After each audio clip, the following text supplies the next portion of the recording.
అందరికీ నమస్తే. నా పేరు Sudha. Welcome to sweet home cute family. అందరూ ఎలా ఉన్నారండి? మీరందరూ బాగుండాలని మనస్ఫూర్తిగా కోరుకుంటున్నాను. ముందుగా మీ అందరికీ శ్రీరామనవమి శుభాకాంక్షలండి. ఈ వీడియో శ్రీరామనవమి రోజే వస్తుంది కాబట్టి అందుకనే ముందుగానే చెప్తున్నాను. ఆ శ్రీరాములు వారి ఆశీస్సులు మనందరి మీదే ఉండాలని మనస్ఫూర్తిగా కోరుకుంటున్నాను. అలాగే మీ అందరికీ ఒక చిన్న రిక్వెస్ట్ అండి. మీలో ఎవరైనా మన ఛానల్ని ఫస్ట్ టైం చూస్తున్నట్లయితే ఛానల్ని తప్పకుండా సబ్స్క్రైబ్ చేసుకోండి. ఆల్రెడీ సబ్స్క్రైబ్ చేసుకున్న వాళ్ళైతే వీడియోని లైక్ చేయడం మాత్రం మర్చిపోవద్దు. మీరు ఇచ్చే ఒక చిన్న లైక్ నాకు ఎంతో మోటివేషన్గా ఉంటుంది. Thank you very much. ఇంకా వీడియోలోకి వెళ్తే పండగ ముందు రోజు నేను ఏ ప్రిపరేషన్స్ చేసుకుంటానో, అంటే తర్వాత రోజు పండగ ఉండేటప్పుడు ముందు రోజే నేను ఏ ప్రిపరేషన్స్ చేసుకుంటానో అనేది ఈ వీడియోలో చూపించబోతున్నాను. రేపు శ్రీరామనవమి కదండి, ఇది ముందు రోజు చేసుకున్న వీడియో అనమాట. రామనవమి కోసము నేను ముందుగానే ప్రిపేర్ చేసిన పనులు ఇవన్నీను. తెల్లవారితే పండగ ఉంటుంది అనగానే ఫుల్ బిజీ ఉంటుందండి. ఆ రోజైతే నాకైతే అసలు ఆ రోజు ఇవన్నీ చేసుకోవడానికి కుదరదు. అందుకని చెప్పి ముందుగానే ప్రిపేర్ చేసి ఉంచుకుంటానన్నమాట. ముందైతే మొత్తం ఇల్లంతా దులిపేసి మాప్ పెట్టేస్తాను. ఆ తర్వాత స్నానం చేసి వచ్చి ముందు పూజ గది అయితే శుభ్రం చేస్తాను. శుక్రవారం మంగళవారం తప్ప మిగతా ఏ రోజులు వచ్చినా కూడా, అంటే పండగ ముందు రోజు ఏ వారం వచ్చినా కూడా నేను క్లీన్ చేస్తాను. అంటే పండగ ముందు రోజు శుక్రవారం కానీ మంగళవారం కానీ పడింది అనుకోండి, ఆ రోజు చేయను. పండగ రోజు ఈ పనులన్నీ చేసుకుంటానన్నమాట. కాకపోతే పూజ కాస్త లేట్ అవుతుందండి. నాకైతే పూజ పొద్దున్నే చేసుకోవడం అలవాటు. పొద్దున్నే చేసుకుంటేనే మనశ్శాంతిగా ఉంటుంది. నాకెందుకో లేట్ అవుతున్న కొద్ది టెన్షన్ వచ్చేస్తుంది. ప్లస్ మనస్ఫూర్తిగా దండం పెట్టుకోలేనమాట. అయ్యో లేట్ అయిపోయింది అన్న ఈ హడావిడిలోనే ఉండిపోతూ ఉంటాను. ప్రసాదాలు లేట్ అయిపోతాయి అంటే గాబరాగా చేసుకోవాల్సి వస్తుందన్నమాట. అందుకే ఆ హడావిడి అంతా లేకుండా ముందు రోజే కొంచెం ప్రిపరేషన్స్ అన్నీ చేసి పెట్టుకుంటాను. ఈసారి శ్రీరామనవమి ఆదివారం వచ్చింది కదండి, ఇవి శనివారమే కాబట్టి ముందు రోజే క్లీన్ చేసుకుంటున్నాను అనమాట. ముందైతే ఇల్లంతా మాప్ పెట్టేసి స్నానం చేసి వచ్చి ఇంకా ఫస్ట్ దేవుడి గదే క్లీన్ చేస్తానండి. పటాలు అన్నీ శుభ్రంగా తడి క్లాత్తో తుడిచేసి వాటికి బొట్లు పెట్టేస్తాను. దేవుడి పటాలకి బొట్లు పెట్టాలా వద్దనేది ఎప్పుడూ ఒక క్వశ్చనేనండి. నేను ఎవరో చెప్తే విన్నాను దేవుడి పటాలకి బొట్లు పెట్టకూడదు అని. బట్ సాంప్రదాయాలు ఆచారాలు ఇవన్నీ పాటించాల్సి వస్తే మాత్రం ఎవరో చెప్పేదానికంటే మన పూర్వీకులు ఏం ఫాలో అయ్యారో, ఒకటి మన అత్తమామలు ఏం ఫాలో అవుతున్నారు, వాళ్ళు కాకపోతే అమ్మ నాన్నలు ఏం ఫాలో అయ్యేవారు, వాళ్ళని చూసి మనం నేర్చుకోవాలి. మా ఇంట్లో అయితే అత్త వాళ్ళు అమ్మ వాళ్ళు ఇద్దరు దేవుడి పటాలకి బొట్లు పెడతారు కాబట్టి నేను ఆ ఆచారాన్ని ఫాలో అవుతున్నాను. ఇంకా చేతితో పెట్టాలా ఇయర్ బడ్స్తో పెట్టాలా ఇదంతా కూడా పూర్తిగా ఆప్షనల్ అని, నేను ఇవన్నీ పూర్వం ఉన్నాయి అని నేను అనుకోవట్లేదు. అందరూ ఒకవేళ బొట్టు పెట్టాల్సి వస్తే చేతితోనే కదా పెడతారు అని నేను ఫీల్ అవుతా. సో అందుకనే చేతితోనే గంధం పెట్టి తర్వాత కుంకుమతో బొట్లు పెట్టేస్తూ ఉంటాను అనమాట. నేను పని చేసుకుంటుంటే వచ్చి చూసారా మధ్యలో మా గుడ్డు బాస్ వచ్చి డిస్టర్బ్ చేస్తుంటాడు. ఇలా అన్నమాట. ఇదే పని నేను పండగ రోజు పెట్టుకుంటే ఇలానే డిస్టర్బ్ చేస్తూ ఉంటాడు. నాకు ఓ పక్క కోపం వచ్చేస్తుంటుంది, ఓ పక్క ప్రశాంతంగా ఉండాలనిపిస్తుంది. ఇంకా పూజ ఏం చేస్తాను చెప్పండి. అందుకే ముందుగానే కొంచెం లేట్ అయినా ముందు రోజు చేసుకోవడానికే చూస్తాను అనమాట. ఇవి ముందు రోజు చేసుకోవచ్చా లేదా అనేది అయితే నాకు తెలియదండి. మా అమ్మ మాత్రం ఏ పండుగ వచ్చినా ముందు రోజే అన్నీ ప్రిపేర్ చేసి పెట్టుకునేదనమాట. నేను అలానే ఇంకా కంటిన్యూ చేసేస్తున్నాను. ఇంక ఈ దండ అయితే ఆర్టిఫిషియల్దేలేండి, కవర్స్తో చేస్తారు కదా, బయట దొరుకుతూ ఉంటాయి, మీ అందరికీ తెలిసే ఉంటుంది. ఇంకా ఆ దండ కూడా తీసుకొచ్చి దేవుడి గూటి మీద జస్ట్ అలా పెడతాను అనమాట. పండగ టైంలో పువ్వులు కాస్ట్ ఎక్కువ కదండి, దండలు అయితే మాత్రం అస్సలు కొనలేము. బెంగళూరులో ఇంకా కొనలేమండి, చాలా రేటు ఉంటాయి. ఇంకా మొత్తం దేవుడి పనులన్నీ అయిపోయాయి అనుకున్నాకే బయట పనులు చేస్తాను అనమాట. ఇంకా డోర్కి కూడా బొట్లు పెడదాం అనుకున్నాను. ఇవి పాతవి, అంటే ఉగాదికి పెట్టినయేలండి, మళ్ళీ పండగ వస్తుంది కదా అని చెప్పి మళ్ళీ చెరిపి పెడుతున్నాను. మనం దేవుడి గదిని ఎంత పవిత్రంగా చూస్తామో అలాగే మన ఇంటి సింహద్వారాన్ని కూడా అంతే పవిత్రంగా చూడాలంటండి. ఆ ఇంటి గుమ్మము ఎంట్రన్స్ ఉంటుంది కదా, ఆ ఇంటి గడప తలుపు మొత్తం క్లీన్ చేసుకొని గడపకి పూజించుకొని ఆ తర్వాతే దేవుడికి పూజించాలి అంటారు. ఈ సింహద్వారం కూడా మెయినేనంటండి. సో నేనైతే ఈ మధ్యనే, ఇంతకుముందు లేదు, అంటే మా పెళ్ళైన ఒక 2-3 ఇయర్స్ వరకు నేను ఫాలో అవ్వలేదు, కానీ ఆఫ్టర్ 3 ఇయర్స్ మాత్రం ఇలా ఫాలో అవుతున్నాను. ఇలా సింబల్స్ వేసుకుంటే ఇంటికి మంచిదంట. సో అందుకని చెప్పి నేను కూడా అప్పటి నుంచి డోర్కి పెట్టడం మొదలుపెట్టాను. ఇంకా ఆ అలవాటు కాస్త ఇలా కంటిన్యూ అవుతూ వస్తుందనమాట. 3 సింబల్స్ వేసుకొని చక్కగా కుంకుమతోని బొట్లు పెట్టేస్తాను.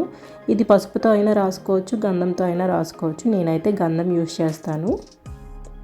ఇంకా గడపకి కూడా ముగ్గులు పెట్టాలి. కాకపోతే లాస్ట్‌లో పెడదామని చెప్పి వదిలేసాను. లేదంటే ఈలోగే నా పనులన్నీ అయ్యేలోగా మా బాబు దాన్ని డిస్టర్బ్ చేస్తూనే ఉంటాడు. లాస్ట్‌లో మొత్తం పనులన్నీ అయిపోయిన తర్వాత ఇల్లంతా ఒకసారి ఊడ్చి అప్పుడు గడప మీద ముగ్గు పెడదామని చెప్పి ఇంక ఇంట్లో పనులు చూద్దామని కిచెన్‌లోకి వచ్చాను. ఇంక ఈ మ్యాట్ అయితే దీన్ని మ్యాజిక్ టవల్ అని అంటారు. అమెజాన్, మీషో ఎందులో అయినా అవైలబుల్ ఉందండి. ఇదైతే నేను ఒక ఎగ్జిబిషన్‌కి వెళ్ళానని చెప్పాను కదా! అక్కడ తీసుకున్నాను అనమాట. ఇది నా గిన్నెలు పెట్టుకునే స్టాండ్ ఉంది కదా! దాని కింద పెడతాను. ఎంత వాటర్‌నైనా అబ్జర్వ్ చేస్తుంది. ఇంతకుముందు కూడా నేను చెప్పాను. ఇది పాతదనమాట. ఇది ఎలా అయిపోయింది చూడండి, చిదిగిపోయిందని చెప్పి ఇప్పుడు కొత్తది తీశాను. చాలా రోజులు వస్తుందండి. డ్రైగా ఉంటే ఇంత గట్టిగా ఉంటుంది. దీని మీద వాటర్ పోసామనుకోండి అలా మెత్తగా అయిపోతుంది. మళ్ళీ వాడుకునేటప్పుడు మళ్ళీ దాని మీద వాటర్ పోసి దాన్ని మొత్తం స్క్వీజ్ చేసిన తర్వాతే కింద వేసుకొని మనం వాడుకోవాలి. లేదంటే ఇలా అట్టలాగే ఉండిపోతుందనమాట.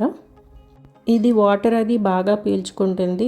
కేవలం ఇలా అంట్లు స్టాండ్ కిందే వేయకుండా మొత్తం కౌంటర్ టాప్స్ అవి క్లీన్ చేయడానికి కానీ, గ్యాస్ స్టవ్ క్లీన్ చేయడానికి కానీ ఇలా కూడా యూజ్ చేసుకోవచ్చు. చాలా బాగా పనిచేస్తుంది. సోప్ వాటర్ అది అంతా ఉంటే ఎక్కువగా పడిపోతుంటాయి కదా! అలాంటప్పుడు ఒకసారి దీన్ని ఆ వాటర్ మీద పడి ఉంచేసాం అనుకోండి మొత్తం వాటర్ అంతా పీల్చేసుకుంటుంది. క్లీనింగ్‌కి ఈజీగా ఉంటుందన్నమాట. అందుకనే ఇవి తెచ్చుకుంటాను. నేను ఎప్పుడు ఎగ్జిబిషన్‌లోని ఇక్కడ అమ్ముతారులేండి. ఆ తర్వాత ఆన్లైన్లో కూడా చెక్ చేశాను ఉన్నాయా లేవా అని చెప్పి. సో ఆన్లైన్లో కూడా అవైలబుల్ ఉన్నాయి. ఎవరికైనా కావాలంటే లింక్ ఇస్తాను, డిస్క్రిప్షన్లో చెక్ చేయండి ఒకసారి. ఇందాక మాప్ పెట్టేటప్పుడు ఈ కౌంటర్ టాప్ కూడా క్లీన్ చేశానండి. మొత్తం సోప్ అండ్ వాటర్తో క్లీన్ చేశాను. సో అందుకని కౌంటర్ టాప్ మీద ఉన్నవన్నీ తీసేసా. ఇప్పుడు వాటిని మళ్ళీ సర్దుతున్నాను అనమాట వెనక్కి. ఈ ర్యాక్ అయితే నేను మీషోలో తీసుకున్నాను. ఆల్రెడీ షార్ట్లో పోస్ట్ చేశాను కదా! దీని లింక్ కూడా డిస్క్రిప్షన్లో ఇస్తాను. ఇది కూడా చాలా బాగుందండి. కొంచెం స్ట్రాంగ్గా ఉంది. వుడ్తోనే వచ్చింది. ఇంకా మధ్యాహ్నం తిన్న గిన్నెలు, వంట గిన్నెలు అవి అన్నీ అలానే ఉండిపోయాయండి. కానీ ఫస్ట్ దేవుడి పని అయిపోవాలని చెప్పి ముందైతే ఇల్లంతా క్లీన్ చేసేసి స్నానం చేసి వచ్చి దేవుడి పని చేసిన తర్వాత ఇవి చేద్దాం అనుకున్నాను. కౌంటర్ టాప్ మీదవి ఎక్కడక్కడ ప్లేస్ చేసేసి నెక్స్ట్ గిన్నెలు కడగడానికని ఇక్కడ రెడీ అవుతున్నాను అనమాట. డిషెస్ వాష్ చేసేసిన తర్వాత దేవుడి సామాన్లు కూడా క్లీన్ చేసి పెడతాను. నార్మల్గా అయితే ఇలాంటివి ఏవైనా ఉంటే అంటే అంట్లు గిన్నెలు అలాంటివి ఏవైనా ఉంటే ముందు అవి క్లీన్ చేసేసిన తర్వాత అప్పుడు స్నానం చేసి దేవుడి పనులు అవన్నీ చూసేదాన్ని. బట్ ఈలోగా చీకటి పడిపోతుంది, దేవుడి గది క్లీన్ చేయడం అవ్వదని చెప్పి ముందు అవి చేసి వచ్చేసిన తర్వాత దేవుడి పని చేసి ఆ తర్వాత ఇప్పుడు ఈ పనిలోకి దిగానమాట. ఇప్పుడు ఈ పని చేసేటప్పటికి మాకు చీకటి పడింది. కొంచెం పర్లేదనిపించింది. ఇంకా ముందు రోజు పువ్వులు, పూజ సామాన్లు అవన్నీ నేను అంటే వేస్ట్ ఏదైనా ఉంటే అదంతా ఒక వేరే సపరేట్ కవర్లో తీసి పెట్టుకుంటాను. ఎప్పుడైనా వాకింగ్కి అట్లా వెళ్ళేటప్పుడు ఇక్కడ చిన్న చిన్న చెరువులు ఉంటాయి కదా, అందులో వేసేస్తాను అనమాట. అవి కూడా అవైలబుల్ లేకపోతే ఏ చెట్లలోనో ఎక్కడైనా కవర్ పెట్టేసి వచ్చేస్తాము. మామూలు చెత్తలో అయితే కలపలేం కదా పూజ సామాన్లు. ఇంక ఈ గిన్నెల పని ఇదంతా అయిన తర్వాత వంట కూడా చేయాలి నైట్ కోసం అని చెప్పి నేను ముందు రైస్ కడిగి ఉంచానండి. ఇంకా కుక్కర్ పెట్టేస్తే సరిపోతుంది. మధ్యాహ్నం కర్రీస్ అవన్నీ ఉన్నాయి కాబట్టి నైట్ దేంతోనో దాంతో అడ్జస్ట్ అయిపోతాము. నాకైతే రోజంతటిలో ఈ గిన్నెలు కడగడమే పెద్ద పని అనిపిస్తుంది. 3 పూటలు వస్తూనే ఉంటాయి అలా గిన్నెలు. ఎంతకని కడగాలండి బాబాయ్, చాలా విసుగు వస్తుంది. బట్ అవి తప్పదు కదా, సింక్ ఖాళీ అవ్వాలంటే అవి కడుగుతూనే ఉండాలి. లేకపోతే అన్నీ ఒకేసారి ఎక్కువ అయిపోతుంటాయి అన్నమాట. ఇప్పుడు ఈ మ్యాట్ వేసాను కదా, సింక్లో గిన్నెలన్నీ కడిగిన వాటర్ అంతా దాని మీద పడుతుంది. బట్ బయటికి మాత్రం రావు, మొత్తం పీల్ చేసుకుంటుంది అనమాట. చాలా వాటర్ తీసుకుంటుందండి.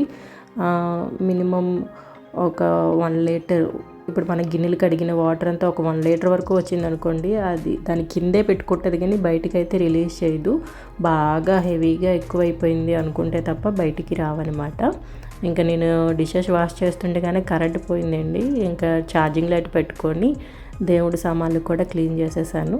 దేవుడి సామాన్లు కూడా ముందే క్లీన్ చేసి పెట్టుకుంటానండి. ఇంకా పొద్దున్నకి ఏ పని పెట్టుకోను అనమాట. ఇంకా లేవంగానే ఇల్లది ఊడ్చేసి ఒకసారి స్నానం చేసి వచ్చి ప్రసాదాలు ఏమైనా కావాలంటే చేసుకొని పూజ చేసుకోవడమే. ఇది ఒకటే ప్రసాదం పని ఒక్కటే ఉంటుంది తప్ప ఇంకే పనులు ఉండవు. ప్రశాంతంగా మా బాబు లేచేలోపు నేను పూజ చేసేసుకోవచ్చు అని చెప్పి నేను ఇవన్నీ ముందే చేసి పెట్టుకుంటాను.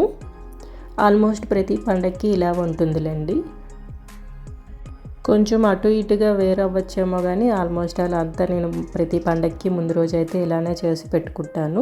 అదే చెప్పాను కదా, ఓన్లీ శుక్రవారం మంగళవారం అయితే తప్ప మిగతా రోజులు ఏ రోజులైనా నేను క్లీన్ చేసి పెట్టుకుంటాను అనమాట. ఇంకా దేవుడి సామాన్లు కడిగిన తర్వాత వెంటనే తుడుచుకోవాలండి, లేకపోతే మచ్చలు మరకల్లా అయిపోతూ ఉంటాయి, అంత షైనింగ్గా ఉండవు. ఇలా తుడిచిపెట్టేశాక గాలికి ఆరుతాయి కదా, అప్పుడు కొంచెం షైనింగ్గా కనిపిస్తుంటాయి. ఇంకా నేను ఆ చివర పెట్టాను కదా ప్లేటు, అది దేవుడు ప్రసాదాల కోసమనే తీసుకున్నాను. డీమార్ట్లో తీసుకున్నాను అనమాట. అరౌండ్ 200 ఏమో పడింది. దీనికి ఒక చిన్న బౌల్ కూడా వస్తుంది, అది వేరే కాస్ట్లీ అండి. నేను బౌల్ ఇంకా తీసుకోలేదు, ఇందులోనే ప్రసాదాలన్నీ కలిపి పెట్టుకోవచ్చు అని చెప్పి ప్లేట్ అయితే తీసుకున్నాను. మా బాబు కోసం ఏమో తీసుకున్నానని మా హస్బెండ్ అనుకున్నారంట, వాడికి అందులో భోజనం పెడతాం అనుకున్నారంట.